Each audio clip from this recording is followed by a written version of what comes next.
Yo, yo, yo, yo. What's going on, y'all? Rap Sheet coming at you. Great Lakes Livecast, man. You know, your host with the most. I'm here. I got a special guest in the building today. My brother, my motherfucking brother, man. Darmel Steezy, young Steezy for real. You know what I'm saying? He here to, give us a little insight on his travels and, what he been through lately, man. As far as being in prison, getting out of prison, and becoming successful. First and foremost, I want to say uh, safe travels, and I have a good time to my co-host Jamaican Shan. Go ahead and make sure you send us that footage, so we can keep the fans engaged, man. Also got to pay some bills right quick, man. Okay. This episode is being sponsored by the Cleveland Tailgate Sports Bar and Grill, y'all. 1938 Euclid Avenue, Cleveland, Ohio. Home of the fried turkey rib.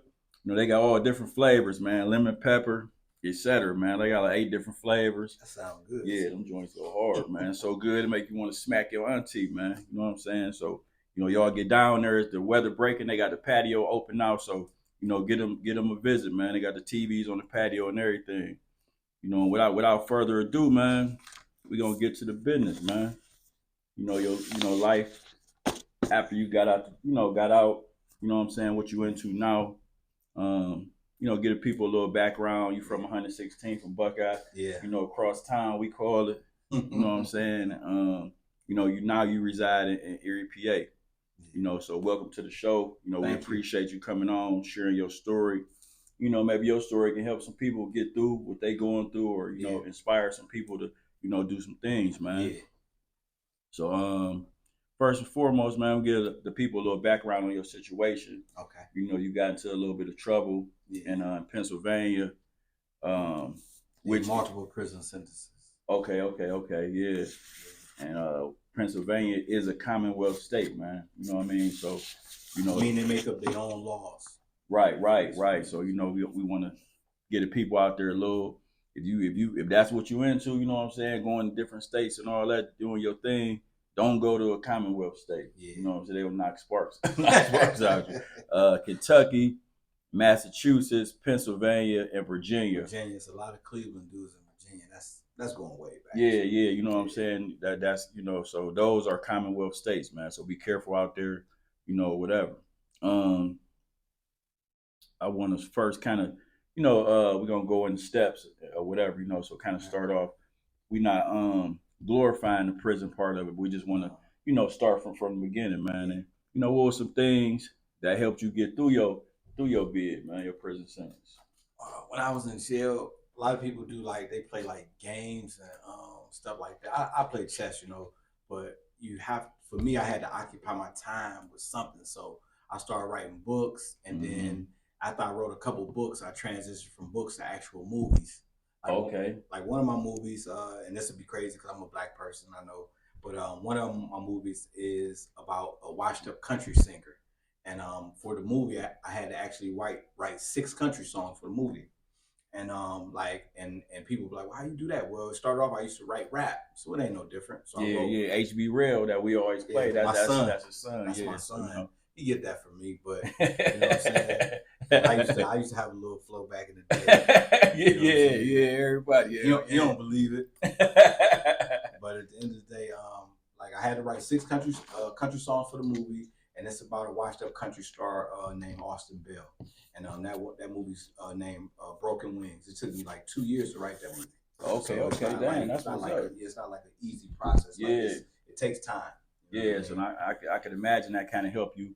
You know what I mean? Get through your time, also, man. If you think about it, because it takes so long, Renzo, that's 2 years of your time in prison. So you're like, oh, I'm done with that. Let's start the next project. So that takes up a lot of time.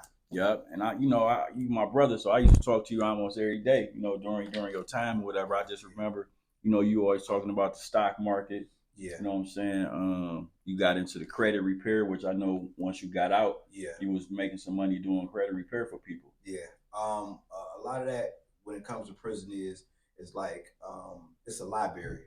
A lot of people, be honest with you, to be in prison, they ain't never seen the inside of the library. They spend their time working out, doing weights and all that, and that's cool. If that's what you want to do. But I treated it like I was college. So Yeah, okay, when I okay. went in, I didn't know a lot about different things, but everything you want to know is in the book. You say how to fix your credit, they got a book on that. You know what I'm saying? How to write movies. I got that out of a book. You know what I mean? That's how I Hell learned. yeah, I yeah. got that out of a book, and et cetera, so on and so on. That's how it works. So anything you need to know is in a book. In the books, yeah, they say it if you want to hide something from people, you know, I don't want black people. Yeah, That's what they black say people. though. Yeah, Put it in the book. You know Yeah, what I'm saying? yeah. Also, you know, tell the people a little bit about. I know you know, learned about getting things patented and inventions and stuff like that while you was in there. Yeah. When I was in there, I created a lot of different inventions and a lot of things, you know, that was came to my mind. And then Yeah. sometimes when you don't make the move on, somebody else come out with it, and that's just how it goes. But I learned about patenting, like I say, in the book, and I read the whole book, and it taught you step by step how to do it on your own instead Okay. of paying a lawyer, which would be, you know, that's a nice amount of money. Right. Okay, okay.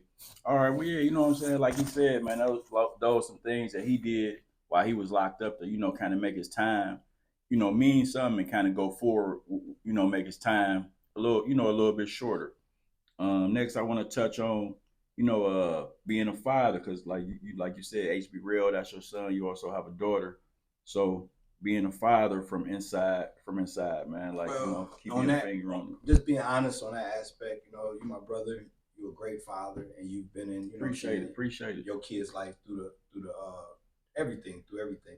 It's not like there's not really no such thing as no fathers in jail. I can't really like, by my opinion, I can't go with that. I would say that being a father in jail, you try to, you know, do the most you can the best you can. But you know, like I know, if you're not in that person's life, it's only so much you can do. They could be like this. All right, Dad, click. So after that, they don't got to talk to you no more. You know what I'm saying? So that's not a true definition of being a father. But I would say that a lot of people, be honest with you, from what I saw, Renzo, a lot of people in jail, they send cards, they send letters. Like my son, he still got the mug I sent him, handmade mug. It cost me like $40 in jail. That's a lot of money to get this handmade mug, and the Senate was like 20. Right. So you understand? So that was a lot. That was a big deal. And when he got it, he was so excited. So there's things that we can do that we can be in their lives, but it's still minimal compared to the streets. Yeah, but like you said, he still got it. Yeah. So you know what I mean. Yeah. Even though you wasn't there physically, you know you show that you still thinking. You could do the little things. Right. Okay. Yeah. Also, next I got, man, I want to talk about, you know, some power moves you made, you know, from being locked up. I know you had a little property before you went to jail. Yeah. So you know, me and Jamaica, me and my host Bam, my co-host, we always you know try to talk about the importance of you know having some property and insurance and all that. So how did having property before you went to jail kind of help your bid a little smoother? Well, first of all, I want to say that you know, so that the people know, because you had a property too. This wasn't so that y'all know, this wasn't no extravagant property. No, but but it's important to know this, because it's important to know how much and what was done with it. I only paid $6,000 for the property. It was a 2-unit, so $6,000. That's not a lot of money. You know what I'm saying? You can, if you just work at McDonald's, you should be able to save right, exactly. You know, just a working man is what I'm saying. So it was only $6,000, and once I went to prison, you know what I'm saying, that helped me, because at the end of the day, you got a property that's worth some money.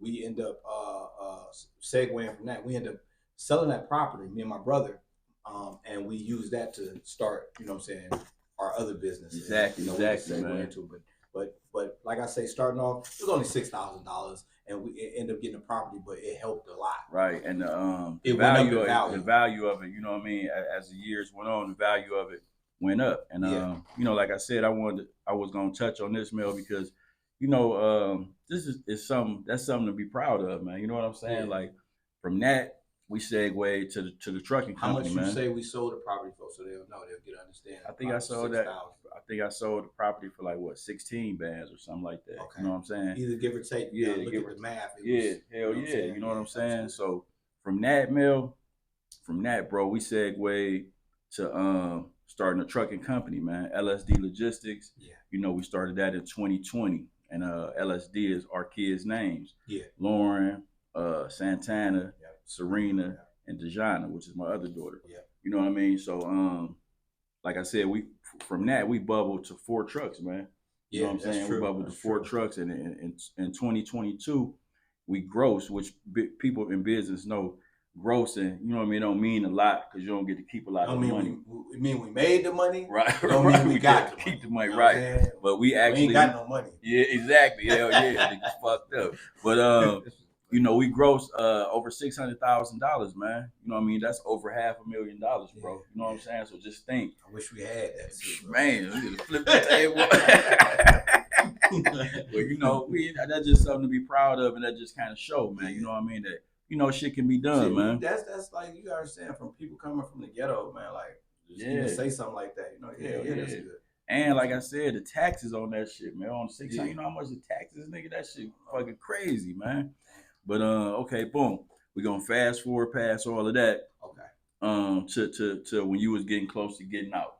You know what I'm saying? What was your thought process? What was you thinking about? Boom, okay, I got a couple months, so I'm about to be home.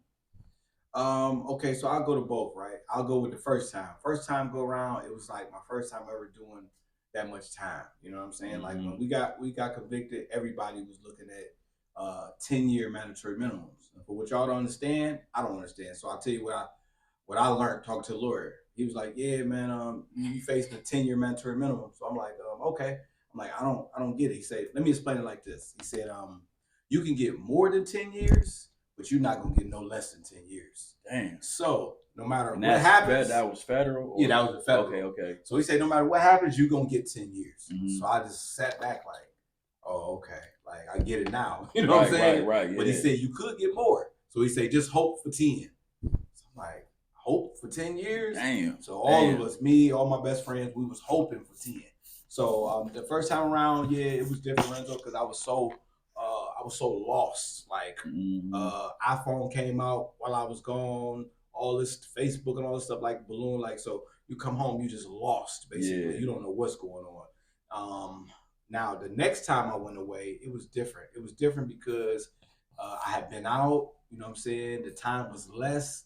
And I knew more. So all the gadgets I was already playing with, knew about. So when I came home, it wasn't really no big leap. Right. Okay. It wasn't like it wasn't like the first time because I'm already know. I come home, I jump right on Facebook. I come home, I know about Netflix. Like everything was known. I know about the phones. The first time was more of coming like out of the Stone Age, like what's going on. Second time I already was. And just you saying that like just sound crazy, like. Cause there's this stuff that we take every day, like Netflix, and you know what I mean. You don't think about that, but a person is doing 10 years and come home, it wasn't there when they left. You know what I mean? Even the lingo changed, like the way you guys talked out here versus when I left, everything was regular. I come home, it's all LOL, all OMG. I didn't know. Yeah, exactly. I'm looking like what they talking about. So, that's another thing. Okay, boom. Now I got you know, okay, so once you got out this time, you decided to stay in PA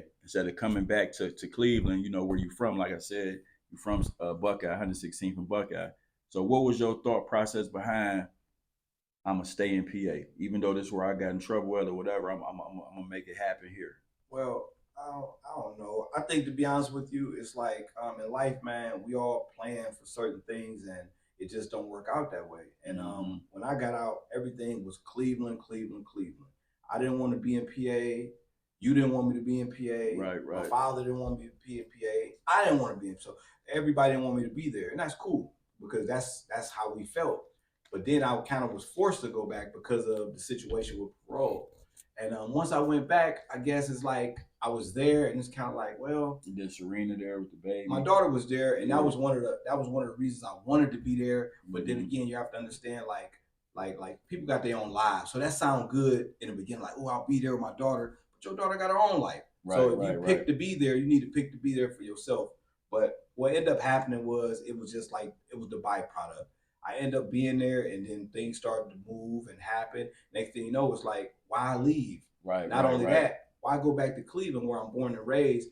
But so much stuff moved on, and it's like, what are you returning for? What are you returning to? Yeah, I can understand that. Yeah. So that at the end of the day, none of this stuff was planned. It just happened, man. Yeah, but that's made sense. You know? Yeah, this made sense. Okay. Okay. Now, boom, we want to transition. We got past all the the negative stuff. Now we're gonna move on to because the whole reason you know, the show we on here is to just show, you know what I mean, that it is a possibility, it is things to do, you know, when you get out, you know, to just be like you, like I know we always on positive stuff, you know what I mean? So Yeah, we want to transition to the positive. yeah. So what was your thought process and how did it go, you know, starting your stores? Because you got 3 stores. I got 2 stores and one of them burnt up. So I had Oh, you three. had 3. Okay, Yeah. that's right, right. So now you got 2 stores.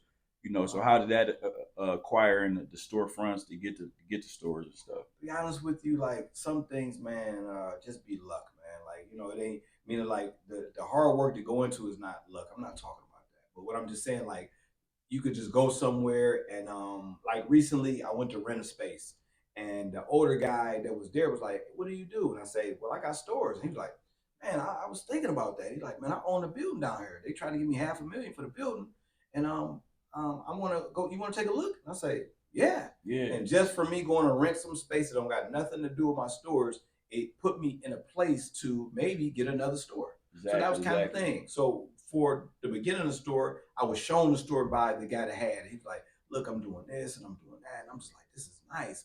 And I really wasn't looking around in hopes of getting it. I was just looking like as like, "Oh, this is nice." Right, right. And then as things went on, I started looking at it. I'm like, "Man, maybe there's something I could do." So I knew the guy was in a little bit of legal trouble, and I'm like, "Well, he probably needs some money." And I'm like, let me approach him." So I just approached him and I said, "Hey, would you ever consider selling this?" And he said, "Hell yeah." And I'm like, "Oh," and I was like, "Well, there it Right, is." right. Okay, So it okay. wasn't like a thought out thing. It just happened. And Yeah. then from that, yeah, I started going from that store with my partner to the other store, and then from that store to the other store. But like I say, it didn't start like that. It just started just walking in there and talking to the person. Okay, okay. Yes, yes. So like, you know what I'm saying, the footwork, man. You got to do the footwork, and you know if that's something you want to get into, you know what I mean, you got to make it happen. Yeah. You know, sitting around saying, well, I got to wait till I get some bread or wait for this or I, wait for I that. I talked to you about that, and I would just say like for anybody out there, it's like it ain't no such thing as the right time because while you waiting on it, you didn't just pass up an opportunity. My friend Exactly. Steve told me before he said that he wanted to get a food truck, but he said he was gonna wait. So then he ran into the guy that was saying he was gonna get it too. He ran into that guy a couple of years later. The dude had almost 5 food trucks, and he Damn. still ain't get one yet. But he missed the opportunity. Right. Because the Yeah. wave came through Yeah. Cleveland, and he could have, capitalized on it, but he didn't. So I just don't believe in no right time. I was telling my brother, I got the building. The building I got it, and I secured it, gave him rent deposit. I didn't have a lot of money, so what I did was I just held on to it every month, coming up with the rent until I could do something. Yeah. Exactly. And it just so happened that I kept telling myself, long as I hold on to it, long as I hold on to it, I'll be able to maybe make something happen. And I held on to it, and then it came open where I approached a guy that has his own restaurant, and I don't do the cooking. Right. So I approached him and his wife and say, "Y'all need to come up there." And they looking at me Oh, like, so it's a kitchen. It's a kitchen. "Yeah, Yeah. it's Yeah. the store in the front and the kitchen in the back." Right. But you gotta Right. understand, they looking at me like, "Well, you ain't even open or nothing." Right. So Right. I just kept every day talking Yeah. to them, and they agreed to come up. As soon as they agreed to come up, their whole building got taken from them. So they was gonna be, in a Yeah. bad Yeah. situation Yeah. anyway. So they lucked out. So that's how that happened, man. Yeah, that's a finesse move. You know what I'm saying? Like, Yeah. you know, exactly. Finangle, we call it. So, okay. Now the process, boom, you got the spot secured. The night. What about the licenses and LLC and all Yeah. that stuff? Now once I got the spot secured, I just held on to it, what I'm saying, for months, just paying the rent or whatever. And then we had to do the paperwork. Me and my partner, I have a partner in business, what I'm saying, and he helps me with everything. So what we did was we had to hire not a lawyer but a paralegal, and we had to do the paperwork. What's the funny thing about it though, to be honest with you, it's very easy. When I say very easy, a child could do it. But the easy part is doing all the stuff. The hard part is to get your butt in gear to do it. I Right. mean, like it's easy to do, but it takes you to get up and make the phone call. Like, Put it in motion. Put yeah, everything in motion. give you a simple idea. To get the big coolers throughout my store is free, but you have to call Pepsi to do it. Right. So yeah, the easy part is they're going to give you the coolers, right. but you got to make the call, Make it and happen. then you have to make the meeting, and then you have to do the follow up. So like I say, it's easy to do, but you got to put in the work. Right, all it exactly, is. exactly. Yeah, I mean that's pretty much the name of the game, you know. And the what we putting the emphasis on this episode is, you know, things can be done. You got to put in the work and get it done, man. You know what I'm saying? You Yeah. know, you told me you got business accounts for the stores. You know what I'm saying? Got Yes. them LLC and all that. So That's another thing. Same thing with that. We have business accounts with Trippy Foods. It's one of the biggest food dispensaries and place to provide food. But what I had to do is you have to meet with the sales rep. After you meet with the sales rep, he's gonna tell you you have to open your business accounts. Once you open your business accounts, you have to give us a voided check. We're gonna take that voided check, then we're gonna tie it to your business account, and then you'll be able to order from Trippy Foods. Like I say, it's all simple, but you must do the work. yeah, just make the move, and that's stuff that can be done, man. Stuff don't cost no thousands and thousands of dollars. It don't cost You know a what I mean? lot. Just And cost it's you a easy to do little as bit of well. time. Exactly, man. You know, so you know we commend you on that. We commend you on, you know, coming home and handling your business, man. That's the whole reason, you know, that I brought you on here. You know, so the people can see, you know, some positivity from some negativity, man. Yeah. Also, I remember during the process when you was telling me that this what you was doing, you know, so I'm all in, like cool. But you was telling me like, shit, Renzo, I'm just gonna get the whole building, man. You know what I'm saying? I'm like, whoa, man, slow down. Yeah. I'm like, slow down, you know, get the. But in the end, you was right because I would tell them how you got the whole building and you rent out the units to like some of your workers and stuff. So at the end of the day, it's like what you were saying. First, they was just trying to offer me.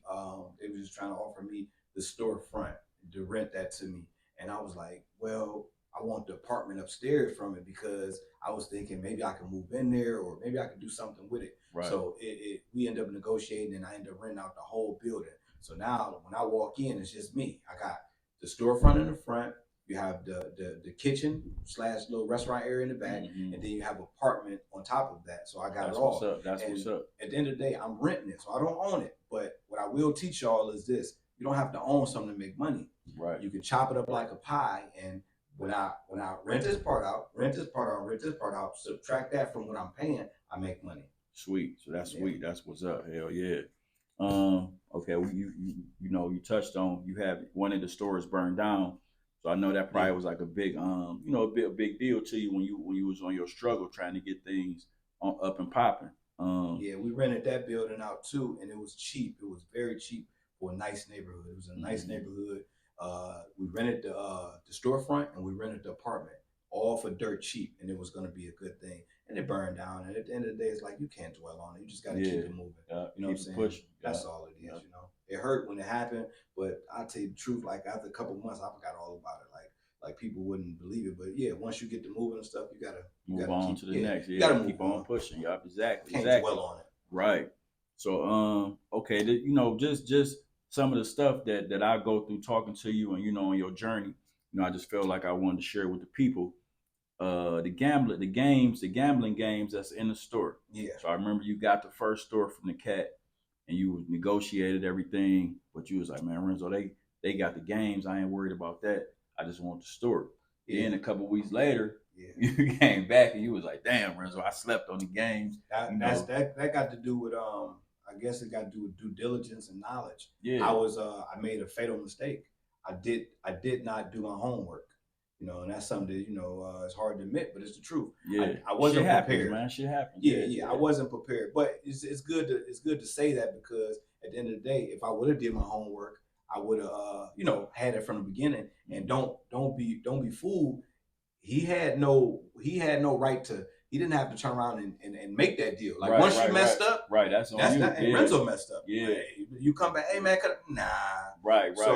At the end of the day, I made a mistake. And it's just thankful that I was able to go back. So that's what I wanted. That's why I brought up how you went back, renegotiated. I renegotiated, and he's a good guy. The landlord's a good guy. So at the end of the day, he worked with me and said, you know what, I want to see you successful. So I'm gonna go ahead and do that. So what happened was I negotiated a deal just to get the storefront from him and not the gambling games because I didn't know about the gambling games. Right. So he was making so much money off the gambling games. I wasn't really making no money at the store. So I didn't really understand. I'm like, what the? So then after I learned about the games, come cash out. I seen the cash out and the money count machine. I'm like, what the? So they coming to get the money. They bring in the money counting machine when they come. Yeah, they bring, and he got a strap, so you know it's real money. Yeah, like, yeah, exactly. And yeah. when he was talking, when we was in negotiations for me to get the store, and he was like, "Yeah, so what about the games?" And what I said, "Man, I don't care about the games." Yeah, so he brought it up and he brought it up. Yeah. He's like, "So what we gonna do with the games and how much you gonna be?" I said, "I don't care about that." And I guess at that point they didn't say nothing. They probably looking like, "Man, is he crazy?" Right. Yeah, but see, you ain't know though. Know. Yeah, okay. So you know, you live and you learn. Yeah. So once I was able to renegotiate the contract, what I did was I negotiated it where I take over the whole building. So the games are part of it. I got an apartment upstairs, which is part of it. I got a spot in the back, which is part of it, and I got the storefront. So I just took the whole thing over and paid them as a whole for everything, Renzo. Everything included. So that's sweet. That's sweet. I know, the game's been successful to you, man. You've been showing me the invoices from it and everything. So, I'm proud of you. I also wanted to say that I tell you all the time, though. You know what I'm saying? I'm 100% proud of you, bro. Came out, did your thing, man. And, you're taking care of your family and, you got things going, man. So, I'm proud of you, man. What else I got? Okay, so also, Mel, like, how many employees, because, like, that was one of the pictures when I said I was going to have you on here. You helped your community and you got employees, man. So how many employees are you got right now? We switching. Me and my business partner, Chris, man, we switch out because that's one thing we'll speak on. So it's two parts to it. One of the parts to it is, man, it's hard to get good employees. Like, that's one thing, man. Like, people say they're gonna be there at a certain time, they ain't there. Excuse me. We got like 1, 2, 3, 4, 5, like five employees, sometimes 6, depending on switching it out. And just at one store, we got 3 different shifts. You know what I'm saying? Morning shift, afternoon shift, and I just added a night shift that'll go to like 4 or 5 in the morning. Okay, cool. Yeah, summertime. Summertime. So just that one store got 3 employees. Then it's the other store. But like I said, man, the biggest thing, touching on that, Renzo, to deal with is finding people to work, bro. Like, it's not easy. Not easy. Like, people just don't show up. I was telling you that before you got out. Like, once the COVID stuff, like, you know what I mean? It's hard to find, quality workers, and you see it when you go to restaurants, and people don't really care no more, man. They really don't. They really don't. And to be honest with you, it's sad to say, but they have the power because they can just say, "I just quit." Exactly. And you're looking like, what? Yep, they got the power. You need them to open the next day. You don't, the person don't want to go open. You know what I'm saying? So I switch out workers, but I got like a couple good ones, and I'm just gonna keep that going. But like I say, finding somebody that the guy in back, his name is Halal. His name is D, but his name Halal Eats is the restaurant. He don't even have a worker, so he's there 24 hours. Like, he just there all day. And he said that he needs to find someone. His brother, just like you, my brother, his brother be there, but he don't want to be there. Yeah. So once it's time for the kids to get out, his brother gone. His wife got another job, so she don't want to be there. So she'll be there. I see her off and on. So when you look up, it's just him. Ain't nobody else there. And that takes a lot on you. You got to be there by yourself, answering the phone, making orders, bagging everything up. That's take a toll on you, man. You know what I'm saying? Yep. So you know what I mean? I wanted to kind of just get your story out there, bro. Let the people know. Yeah. You know what I'm saying? That it is like, I know you really didn't want to focus on the prison part of it. Yeah, that's, you know what I'm saying? But like I said, I'm proud of you, man, and that's a big deal. You only been out a year, man. You know what I'm saying? And you got 2 stores. You had 3. You got employees, man. You got things up and popping, man. So I want to congratulate you, commend you on everything you got going on. Like I said, to show everybody, what's going on, that it's positivity after being locked up. So with that, man, if you got anything you want to add, or any shout outs. No. I just say shout out to Boo. Yeah. Shout out to without Boo, nothing would have been possible. Yeah, exactly. I still owe that nigga some money.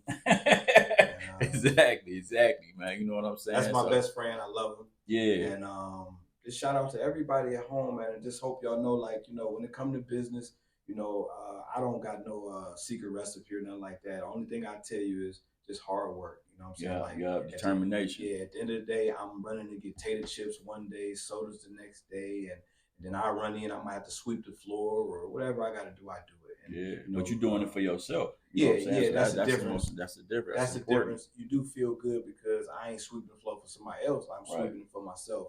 And you know, stay humble. I would say stay humble, and you know, that's it.